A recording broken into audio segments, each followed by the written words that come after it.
दोस्तों मेरे चैनल से जुड़ने के लिए सब्सक्राइब ऑप्शन पर क्लिक कीजिए और आप चाहते हैं मेरी वीडियो अपलोड होते ही आपके पास मैसेज आ जाए तो बेल आइकॉन को भी ऑन कर दीजिए। नमस्कार दोस्तों, मैं अमित कूदवाल आप लोगों का स्वागत करता हूं मेरे चैनल में। और आज हम लेके आए हैं बहुत इंपॉर्टेंट टॉपिक, कुंडली। देखिए, कुंडली जो है वो देखना अगर आप जान गए तो 90% आप अपनी जीवन की समस्याओं का स्वयं ही समाधान कर लेंगे। क्योंकि कुंडली जो है वो है ज्योतिष विज्ञान। विज्ञान शब्द इसलिए इससे जोड़ा है क्योंकि ये साइंस है। ये कोई ऐसी बात नहीं है कि कोई आध्यात्म नहीं है, कोई ऐसी बात नहीं है कि यूं ही बोल दी गई है। यह बात है बिल्कुल 101% विज्ञान पर आधारित। यानी अगर आप कुंडली देखना सीख गए और आपने लोगों की स्टडी करनी स्टार्ट करी, कुंडली के आधार पर आपने उनका जीवन देखना स्टार्ट करा, तो आपको पता चल जाएगा कि जैसे जैसे ग्रहों की स्थिति चेंज होती है, दशाएं और महादशाएं चेंज होती है, वैसे वैसे उसके जीवन में परिवर्तन आते हैं। एक रोड पर खेलने वाला व्यक्ति कैसे एक इंटरनेशनल खिलाड़ी बन जाता है, और कैसे एक छोटा सा आदमी जो होता है वो बॉलीवुड का स्टार बन जाता है, हॉलीवुड का स्टार बन जाता है। तो ये कैसे पॉसिबल होता है? ये सारी चीजें ग्रहों की स्थिति चेंज होने पर पॉसिबल होती है। और आज मैं आपको 90% कुंडली देखना इस वीडियो में सिखा दूंगा। अगर आपने ये वीडियो पूरी देखी, कंप्लीट देखी, तो 101% आपको आज कुंडली विवेचन करना, कुंडली देखना आ जाएगा। और आप अपनी स्वयं की कुंडली देखकर भी, अपनी ग्रहों की स्थिति देखकर उसके अकॉर्डिंग अपने जीवन में आप हर चीज का समाधान ढूंढ पाएंगे। तो स्टार्ट करते हैं आज का टॉपिक। अगर आप पूरी वीडियो देखते हैं तो मैं आपको गारंटी दे रहा हूं आज आप 101% कुंडली देखना सीख जाएंगे। देखिए, सबसे पहले मैं आपको बता देता हूं कि राशियां जो होती है वो फिक्स सीक्वेंस में होती है, एक सीरीज में होती है, वो अपनी जगह नहीं बदलती है। इसको समझना बहुत जरूरी है। तो राशियां मैं आपको बता देता हूं। सबसे पहली फर्स्ट नंबर की जो राशि है वह है मेष। मेष राशि जो है इसके स्वामी है मंगल देव। और मंगल देव को दो राशियां मिली हुई है, वो कौन सी है वो भी मैं आपको क्लियर करने वाला हूं। सेकंड नंबर की जो राशि है हमारे, वह है वृषभ। इसको वृष राशि भी कहते हैं, वृषभ राशि भी कहते हैं। और इसके जो स्वामी है, मालिक जो है इस राशि के, वह है शुक्राचार्य, यानी कि दानवों के गुरु। इसके अलावा जो तीसरे नंबर की जो राशि है, थर्ड नंबर की जो राशि आती है, वह है मिथुन। मिथुन राशि जो है उसके स्वामी है बुध देव, गणेश जी। यानी बुध देवता जो है उनको, बुध जो ग्रह है इनको इस राशि का स्वामी बताया गया है। और चौथे नंबर की जो राशि है, फोर्थ नंबर की जो राशि है, वह है कर्क। कर्क के स्वामी है चंद्र देव, यानी कि हमारे चंद्रमा जो है, चंद्र ग्रह जो है वो। पांचवें नंबर की जो राशि है, फिफ्थ नंबर की जो राशि है, वह है हमारी लियो, यानी सिंह। स्वामी है इस राशि के सूर्य देव, हमारे सूर्य देव, जिससे पूरा संसार चलता है, आज ऊर्जा जो हमें मिलती है। सिक्स नंबर की जो राशि है वह है यहाँ पर कन्या।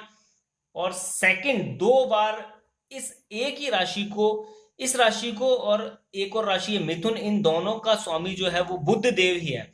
यानी कि देखिए, बुध देव को एक तो मिथुन राशि मिली हुई है और एक राशि है कन्या। इसके अलावा सेवंथ नंबर की हम राशि की बात करें तो वह कहलाएगी तुला। तुला राशि के स्वामी है वापस शुक्राचार्य, शुक्रदेव। उनको वृषभ राशि भी मिली हुई है और तुला राशि भी है इनके पास। इसके अलावा जो आठवें नंबर की जो राशि है वो वापस मंगल देवता, यानी मेष राशि जो मंगल देव को मिली हुई है, मंगल ग्रह को जो मिली हुई है, वो वापस आठवें नंबर की राशि मिली हुई है, जिसे हम लोग कहते हैं वृश्चिक। वृश्चिक राशि के बाद नाइन्थ नंबर की जो राशि है वह कहलाएगी यहाँ धनु। स्वामी है धनु राशि जो है, उनके मालिक जो है वो मालिक है यहाँ पर बृहस्पति देव। 10वें नंबर की जो राशि है वह है मकर। इसके मालिक जो है वो है शनिदेव। 11वें नंबर की जो राशि है वह है यहाँ पर कुंभ। कुंभ राशि के वापस जो मालिक है वह है शनिदेव। शनिदेव को दो राशियां मिली है, मकर और कुंभ। इसके अलावा जो 12वें नंबर की राशि है वह है यहाँ पर मीन। बृहस्पति देव को ये राशि मिली है। देखिए, अब आप इस राशियों की सीरीज को वापस समझ लीजिए। मेष राशि जो है यहां पर इनको दो राशियां मिली है, पहली मेष राशि, फिर वृश्चिक राशि। वृषभ राशि जो है इनको भी दो राशियां मिली है यहाँ पर, वृषभ और तुला, शुक्राचार्य जी जो है उनको। इसके अलावा जो मिथुन राशि है इनको भी दो राशियां मिली है, पहली मिथुन, दूसरी मिली है कन्या। बुध देव जो है, बुध जो हमारे ग्रह हैं, उनको दो राशियां मिली है। इसके बाद यहाँ पर सिंह जो है यानी कि सिंह राशि जो है सूर्यदेव इनको एक राशि मिली है, कर्क यानी चंद्रदेव इनको एक राशि मिली है। देन उसके बाद धनु, हमारे जो बृहस्पति देव हैं उनको दो राशियां मिली है, धनु और मीन। और शनि देव को भी यहाँ दो राशियां मिली है, मकर और कुंभ। तो यहाँ पर दो दो राशियों वाले ग्रह हैं और दो ग्रह ऐसे हैं जिनको यहाँ पर एक एक राशि मिली है, सूर्य देव को और चंद्र देव को। यह समझना बहुत जरूरी है और इनकी सीक्वेंस फिक्स है। अगर कहीं भी आपकी कुंडली में 8 नंबर लिखा है तो आप आंख बंद कर कर ये समझ लीजिए वहां वृश्चिक राशि, यानी उस घर को मालिक बनाया गया है वृश्चिक राशि को। और वृश्चिक राशि जो है उसके जो स्वामी है यहाँ पर वो है मंगल देव। इसी तरह से कहीं भी कुंडली में 12 नंबर लिखा है तो समझ लीजिए वहां पर मीन राशि है, कहीं पे 1 नंबर लिखा है तो मेष राशि है, 2 नंबर लिखा है तो वृषभ राशि है। तो ये राशियों की सीरीज है, ये बदलती नहीं है, नंबर के अकॉर्डिंग इन्हें पहचाना जाता है और नाम के अकॉर्डिंग नंबर से हम आप इनको समझ सकते हैं, यानी नंबर और नाम दोनों से हम इनका कॉम्बिनेशन समझ सकते हैं कैसे भी। इसके बाद नेक्स्ट यहाँ पर बहुत इंपॉर्टेंट चीज, आपकी कुंडली में हर जगह पर आप देखेंगे एक चीज लिखी होगी, डिग्री। इसको समझ लीजिए, अगर इसको समझ लिया तो बेसिक आपका पूरा कुंडली का क्लियर हो जाएगा। डिग्री क्या है यहाँ पर, देखिए 0 से लेकर 6 नंबर तक जो डिग्री आती है वह कहलाती है बाल अवस्था, जो हमें रिजल्ट देती है 25%। इस चीज को आपने अगर समझ लिया, इस कैलकुलेशन को समझ लिया तो आपको बहुत सी चीजें क्लियर हो जाएगी। देन उसके बाद नेक्स्ट नंबर जो है वो है यहाँ पर कहलाएगा 6 से लेकर 12। 6 नंबर में ये डिवाइड है, 6 डिग्रियों में डिवाइड है। टोटल डिग्री होती है एक ग्रह की 30। तो यह जो ये अवस्था कहलाती है युवा। युवा अवस्था में जो रिजल्ट मिलते हैं 50% रिजल्ट मिलते हैं। फिर 12 से लेकर जो 18 डिग्री है वह कहलाएगी पूर्ण युवा। पूर्ण युवा मतलब 100% मैच्योरिटी, और यहाँ पर रिजल्ट मिलेंगे आपको 100%। अगर 12 से 18 के बीच में कोई भी ग्रह है तो ये समझ लीजिए आपको 100% उसके रिजल्ट मिलने वाला है। देन उसके बाद 18 से लेकर 24 डिग्री तक अगर कोई भी ग्रह है तो वह थोड़ा सा आपको जो अवस्था मिलेगी वो मिलेगी प्रौढ़ अवस्था, और उसमें आपको जो रिजल्ट मिलने वाले हैं वो आपको लगभग रिजल्ट मिलेंगे वापस 50%। फिर आपको डिग्री, जो नेक्स्ट डिग्री आपको देखनी है वह यहां से चलेगी 24 से लेकर 30 डिग्री मान लीजिए, या आप 29 डिग्री मान लीजिए, लास्ट 30 डिग्री है, ये कहलाती है यहाँ पर वृद्ध अवस्था। इस वृद्ध अवस्था में आपको रिजल्ट मिलेंगे 25%। तो कुछ इस तरह की सीरीज है, इस तरह का सिस्टम है, इतने डिग्री के अकॉर्डिंग इतना रिजल्ट। अब आप समझ लीजिए आपके योग बने मकान के, घर के योग बने, तो आप इस चीज को समझ लीजिए अगर आपका घर का योग बन रहा है तो उस कंडीशन के अंदर अगर 12 से 18 डिग्री का कोई ग्रह है और घर का योग बन रहा है तो आपके बहुत अच्छा आलीशान मकान बनेगा। अगर डिग्री 6 से 12 या 18 से 24 है तो थोड़ा कम बजट का, मान लीजिए छोटा मकान बनेगा, और उससे कम डिग्री है तो उससे कम बजट का। तो डिग्रियों के अकॉर्डिंग हमें रिजल्ट मिलते हैं जब दशाएं और महादशाएं चलती है। और इसमें भी अगर 0 डिग्री से लेकर 1 या 2 डिग्री तक अगर कोई ग्रह है तो वो आपको 0% ही रिजल्ट देगा, और अगर कोई डिग्री है 29 और 30 तो ये भी आपको 0 डिग्री ही रिजल्ट, 0% ही रिजल्ट देगा। इस चीज को भी आप समझ लीजिए, इन दो चीजों को भी आप समझ लीजिए। तो कुंडली में हमें राशियों की सीरीज समझनी है, उसके बाद ये डिग्री समझनी है। और अब हम बात करते हैं कुंडली का जो चार्ट है। कुंडली के चार्ट में आपको देखनी है लग्न कुंडली, जहां पर लग्न लिखा है, लय और डॉट लिखा है। ये अगर आपकी कुंडली में कहीं लिखा है तो आपको ये वाली कुंडली देखनी है, लग्न कुंडली देखनी है। इससे आपको सारी चीजें क्लियर हो जाएगी, सारी चीज समझ में आ जाएगी।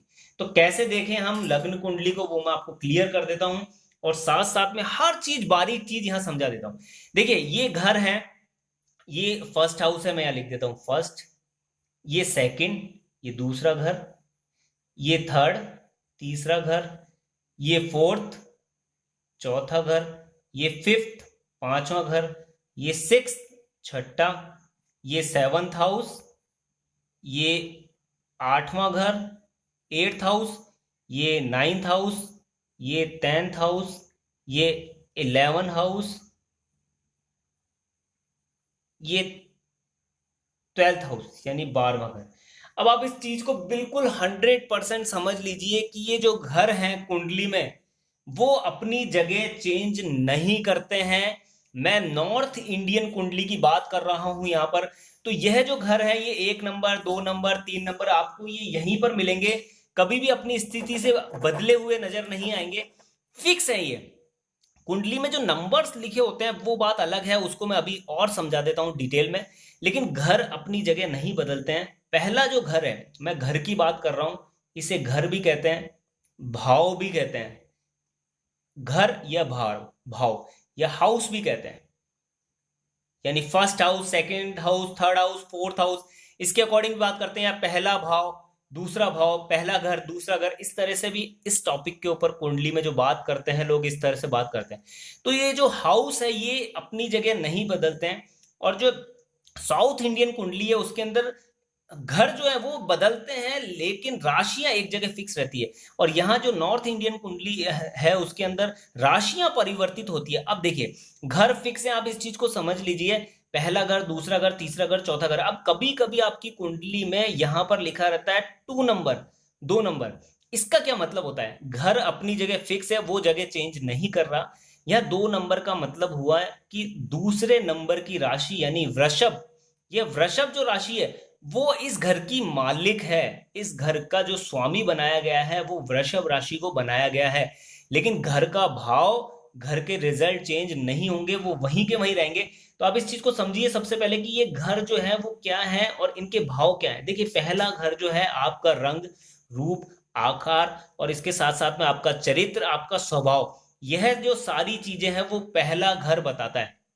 इसे फर्स्ट हाउस कहते हैं, फर्स्ट हाउस के नाम से जानते हैं। सेकंड जो घर है, दूसरा जो घर है, वो बताता है आपका कुटुंब। आपका कुटुंब मतलब आपके आपके रिश्तेदार, आपके परिवार वाले, आपका समाज, इसके बारे में बताता है। साथ साथ में आपकी वाणी, आप किस तरह की भाषा शैली का उपयोग करेंगे, कैसी बातें आप बोलेंगे, उस बात को यहाँ पर बताता है। आपकी जो वाणी है उसमें कितनी मधुरता है, कितनी कठोरता है, उसको बताता है। साथ साथ में यह लाभ स्थान भी है, यानी धन स्थान भी है। जो धन आपके अकाउंट में सुरक्षित रहता है, आपके अकाउंट में फिक्स डिपॉजिट या सेविंग के रूप में रहता है, वो ये घर भी है। तो इस घर को हम जानते हैं वाणी के नाम से, कुटुंब के नाम से, और साथ साथ में इस घर को हम जानते हैं लाभ के नाम से। फिर इसके बाद नेक्स्ट तीसरा नंबर का जो घर है, इसको आप समझ लीजिए, ये तीसरे नंबर का घर है एक्स्ट्रा मेहनत का। यानी कि आप जितनी मेहनत कर रहे हैं उसके अकॉर्डिंग आपको रिजल्ट उतने प्रतिशत नहीं मिल रहे, यानी आप मेहनत 100% कर रहे हैं लेकिन रिजल्ट आपको 60-70% ही मिल पा रहा है। तो यह घर वैसे अच्छा घर नहीं माना जाता है, ये नेगेटिव घर माना जाता है, क्योंकि इसमें मेहनत ज्यादा करनी होती है, डिजायर पैदा होती है यहाँ पर, लेकिन उस डिजायर के अकॉर्डिंग, मेहनत के अकॉर्डिंग उतने रिजल्ट नहीं मिलते हैं। तो यहाँ पर जो ये थर्ड हाउस है, इस थर्ड हाउस को हम लोग जानते हैं अधिक मेहनत वाले घर के नाम से।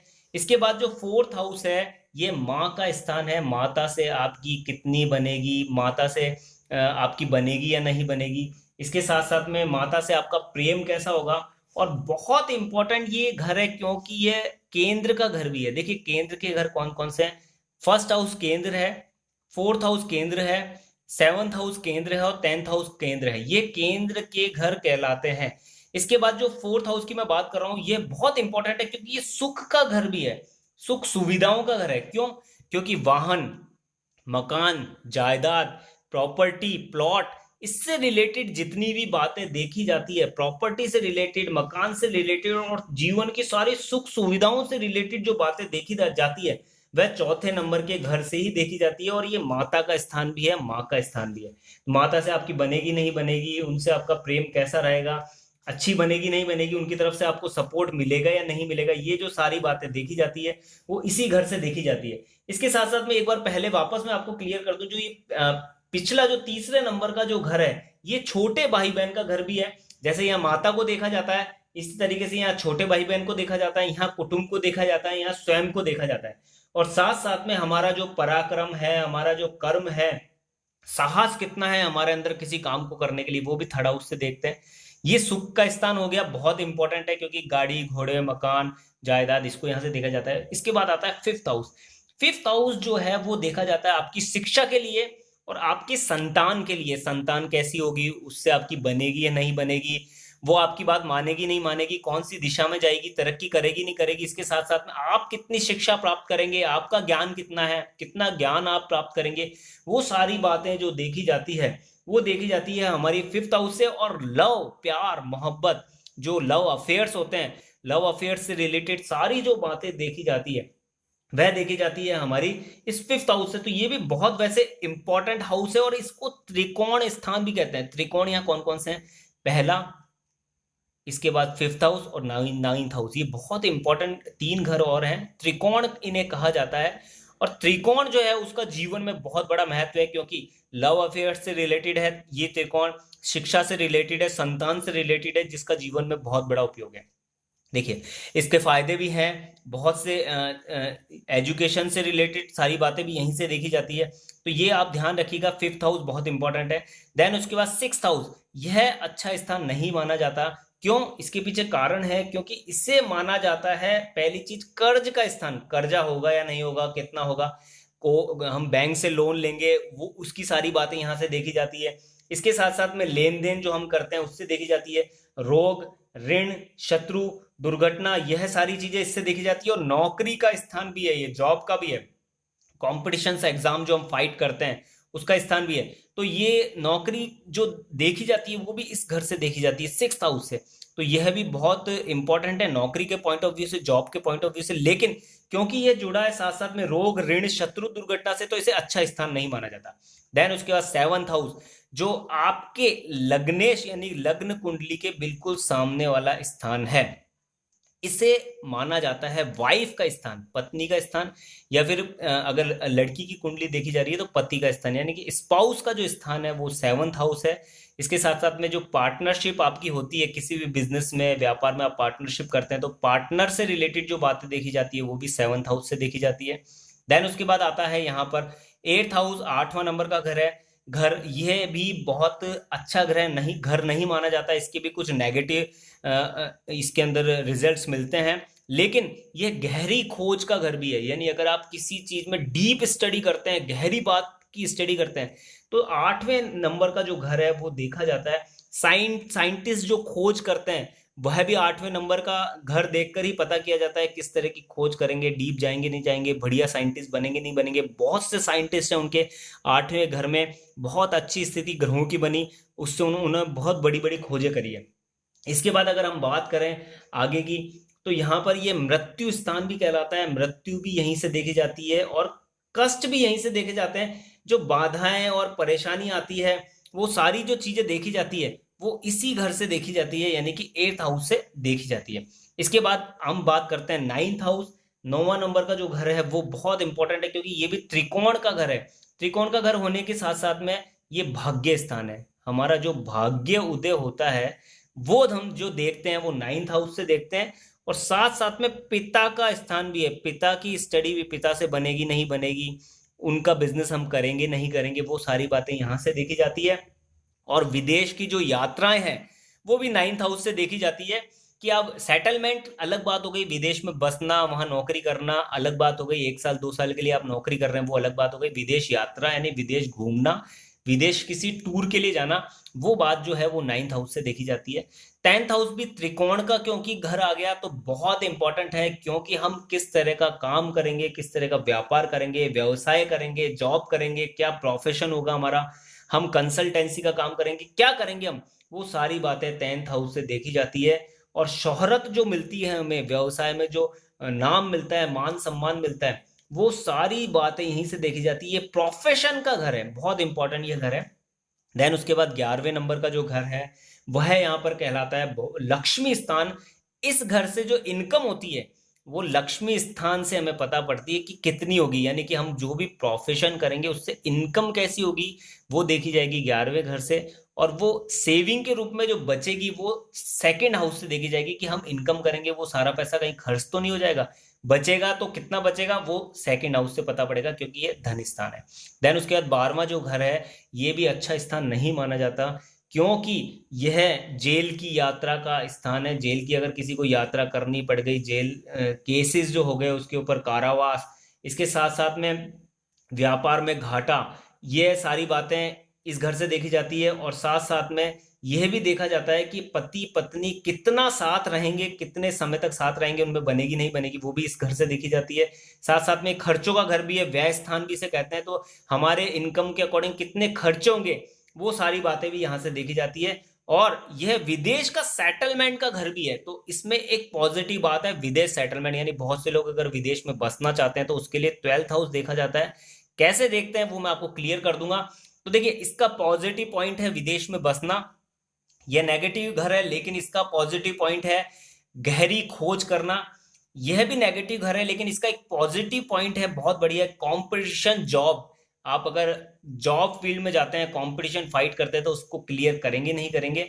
और यह भी नेगेटिव घर है, मेहनत ज्यादा करवाता है, लेकिन डिजायर शक्ति के द्वारा, इस अपनी मेहनत के द्वारा हम कहाँ ऊंचाइयों तक जाएंगे, कौन से मुकाम तक जाएंगे, साहस हमारा कितना होगा। जो साहस है वो जीवन में बहुत जरूरी है, क्योंकि साहस के दम पर बहुत से लोग बहुत आगे तक पहुंच जाते हैं। तो यह भी घर इंपॉर्टेंट है। तो नेगेटिव घरों में भी ये जो घर है, तीसरा है, छठा है, आठवां है और 12वां है, इसमें नेगेटिव पॉइंट के साथ भी एक एक पॉजिटिव पॉइंट है जो बहुत इंपॉर्टेंट है। यह कुंडली के हो गए घर जो कभी नहीं बदलते। अगर आपकी कुंडली में यहां पर लिखा है 3, यहां लिखा है 4, इस चीज को समझ लीजिए आप। भले ही ये घर एक है, अब इसको भूल जाइए, आप 1 नंबर को भूल जाइए, 2 को भूल जाइए, ये जो मैंने नंबर लिखे हैं इनको आप भूल जाइए, इनको आपको ध्यान नहीं रखना। अब मैं बताने जा रहा हूं कि कुंडली कैसे रीड करें, कैसे पढ़ें हम लोग। तो देखिए, यहां मान लीजिए 3 लिखा है, यहाँ 4 लिखा है, यहाँ 5 लिखा है, यहाँ 6 लिखा है, यहाँ 7 लिखा है, यहाँ 8, 9, ये सीरीज बिल्कुल फिक्स रहेगी, बदलेगी नहीं। यहाँ लिखा है 12, यहाँ लिखा है 1, यहाँ लिखा है 2, ये वापस 3 स्टार्ट हो गया। तो अब इसका सिंपल सा अर्थ ये है, यहाँ तीसरे नंबर की राशि बैठी है, यानी इस लग्न की कुंडली के अंदर लग्नेश जो बना, इस पूरी कुंडली के अंदर अगर होलसेल मेन मालिक किसे बनाया गया, तो वो बनाया गया 3 नंबर यानी मिथुन राशि को, जिसके स्वामी है बुध देव। यानी इस कुंडली के जो मालिक बने, इस कुंडली का होलसेल डिपार्टमेंट जो हाथ में आया वो आया बुध देव के, क्योंकि 3 नंबर यहाँ लिखा है। चौथा नंबर यानी कि जो कर्क राशि है उसे मिला लाभ स्थान। 5वां नंबर जो कि है सिंह राशि, उन्हें मिला यहाँ पर तीसरा नंबर का घर, यानी कि तीसरे नंबर के घर में राशि कौन सी बैठी है, 5वें नंबर की। अब यह ग्रह कौन सा बैठा है वो बात अलग हो गई। फिर इसके बाद हम बात करें थोड़ा सा आगे, तो यहाँ पर 6 नंबर लिखा है, यानी कन्या राशि को यह घर मिला, यानी कि गाड़ी घोड़े मकान जायदाद प्रॉपर्टी सुख सुविधा, उसका डिपार्टमेंट किसको मिला, कन्या राशि। कन्या राशि का मतलब यहाँ पर हुआ बुध देव को। देखिए, बुध देव लग्नेश भी है यहाँ पर, और यह सुख सुविधाओं का डिपार्टमेंट भी इन्हें मिला है। देन उसके बाद 7वीं नंबर की राशि कौन सी है, तुला। तो तुला राशि को मिला संतान का स्थान, शिक्षा का स्थान, लव अफेयर का स्थान। तुला राशि कौन है, शुक्रदेव, शुक्रदेव इसके स्वामी है, तो शुक्रदेव को यह डिपार्टमेंट मिला इस राशि के अकॉर्डिंग। यहाँ इसके अकॉर्डिंग आप समझ सकते हैं, जो मैंने यहाँ राशियां लिखी है वो डिपार्टमेंट इनको मिल गए। अब आपके कुंडली में कहीं पर डिग्री लिखी है, उसके अकॉर्डिंग आप उनका बल भी समझ सकते हैं। मान लीजिए एक एग्जांपल लेता हूं, यहां पर 3 नंबर लिखा है और यहीं पर बुध देवता विराजमान है। जरूरी नहीं है कि बुध देव यहीं हो, कहीं भी हो सकता है, लेकिन मान लीजिए यहीं पर विराजमान है। तो अब यहां आप देखिए, सबसे पहले बुध देव की डिग्री, अगर 12 से 18 के बीच में डिग्री है बुध देव की, और बुध देव क्योंकि स्वयं राशि में बैठे हैं, तीसरे नंबर की जो राशि है मिथुन, उसमें खुद में बैठे हैं, तो 101% वो व्यक्ति बोलने का बहुत बढ़िया, मतलब एक्सपर्ट आदमी होगा। वो अपनी बात को इतनी बेहतरीन तरीके से एक्सप्लेन करेगा कि सामने वाला उसकी बात में मंत्र मुग्ध हो जाएगा और उसकी बात में हाँ करेगा ही करेगा। यानी आप उस बात को ये कह सकते हैं कि अगर ऐसी स्थिति क्रिएट हो जाती है, डिग्री भी अच्छी है बुध देव की, और डिग्री के साथ साथ में वो खुद की स्वयं राशि में बैठे हैं, क्योंकि इस कुंडली के अंदर वो लग्नेश भी हैं, इस कुंडली के होलसेल मालिक भी हैं। तो यहाँ पर बुध देव पावरफुल ग्रह बन गए खुद की स्वयं राशि में बैठने से। और बोलने की कला उस व्यक्ति में सबसे इंपॉर्टेंट होगी, क्योंकि वह भाव, ये फर्स्ट हाउस के अंदर वो कहाँ बैठ गए, चरित्र पे बैठ गए, स्वभाव पे बैठ गए, उनके रंग रूप आकार पे बैठ गए। क्योंकि पहला घर मैंने बताया था आपको कि वो रंग रूप आकार स्वभाव चरित्र का है। तो बुध देव से उनका चरित्र बना, बोलने की कला, क्योंकि बुध जो है वो बोलने की कला से जुड़े हुए हैं, बोलने के एक्सपर्ट होते हैं ऐसे आदमी। मार्केटिंग फील्ड में बहुत सक्सेस होते हैं, किसी को भी कन्विंस कर सकते हैं, किसी को भी अपनी बात बहुत अच्छी तरह से समझा सकते हैं। दोस्तों, अगर यह तरीका आपको अच्छा लगा है तो प्लीज़ इस वीडियो में आप कमेंट कीजिए कि इस पैटर्न को हम कंटिन्यू रखें। और अगर ये वीडियो आपको अच्छी लगी है तो आप इसे लाइक कीजिए। आप अगर सिर्फ लाइक करते हैं वीडियो को तो ही यह वीडियो ज़्यादा से ज़्यादा लोगों तक पहुंच जाएगी, और ज्योतिष विज्ञान जो हमारे ऋषि मुनि और हमारे भारत देश का बहुत इंपॉर्टेंट पॉइंट है, हमारे ऋषि मुनियों की देन है, वो हम ज़्यादा से ज़्यादा लोगों तक इसे पहुंचा पाएंगे। तो लाइक कीजिए इस वीडियो को। मिलते हैं नेक्स्ट वीडियो में इसी टॉपिक पर और जानकारी के साथ।